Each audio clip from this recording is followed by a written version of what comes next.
Did President Biden show incoming President Trump anything classified? No. No. Why not? Why would he? This was an opportunity for them to speak candidly, openly. I've said to you that it was gracious, it was incredibly substantive, and I'll just leave it there. The last time these two were together in the same room was at the debate. They talked a fair amount about playing golf. Do you know if a plan was made for them to play golf in President Biden's retirement? Actually, that's not the last time they saw each other. They saw each other at September 11th. I'm going to move on. Go ahead, Ed. That's great. In the meeting, we saw a unified front related to a transition in the Oval Office meeting. But a lot was said on the campaign trail, like Trump is a dangerous threat to our country and our democracy. Was there an apology today? I'm sorry? Was there an apology from President Biden for the words, some of the words used? An apology from the President Biden. To President-elect Trump for some of the words that was used on the campaign trail. Look, and I've answered this a couple of times about a threat to democracy in the past week. The President is going to always feel obligated to be honest with the American people. What he says still stands. And it's not just him. You heard this from former staffers. You've heard it from the former Chief of Staff, John Kelly, and others. You've heard it directly from the President-elect, the former president, about enemy of the people. Very, very clear. Very clear.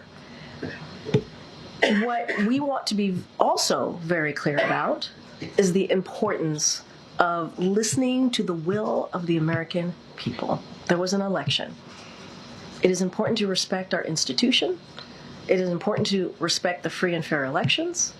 And that's what this president is doing, leading by example and putting that aside and putting the American people first. But what he said still stands. And it's not just him. We should not just put this at the president. His own people said this. So I want to be really, really clear about that and not forget the facts. There are facts here that we should certainly also lift up as you're asking me these questions. Did the issue of the fact that President Trump did not acknowledge President Biden as the winner in the 2020 election come up today? What we want to do is move forward. We do. Really? No, seriously. What we want to do is move forward. We respect the will of the people. There was an election, as you know, last week, and the American people spoke.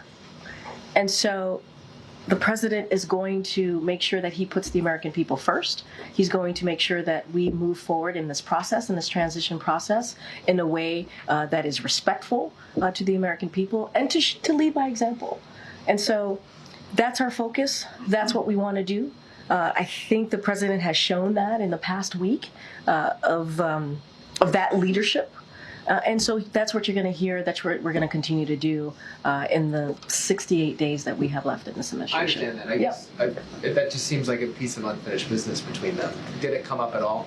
Look, that is something certainly that I would leave for the president-elect to speak to. What I can speak to is this president wanting to focus on the American people, wanting to focus on issues that matter, domestic policy issues, national security issues that are critical and important in how we move forward as a country. That's what the president wanted to focus on. Again, it was gracious, it was substantive, and I think that's what's important. And what we are showing the American people is how you do this. How do you have a peaceful transition of power, how it looks, and leading by example. And that is quintessential Joe Biden.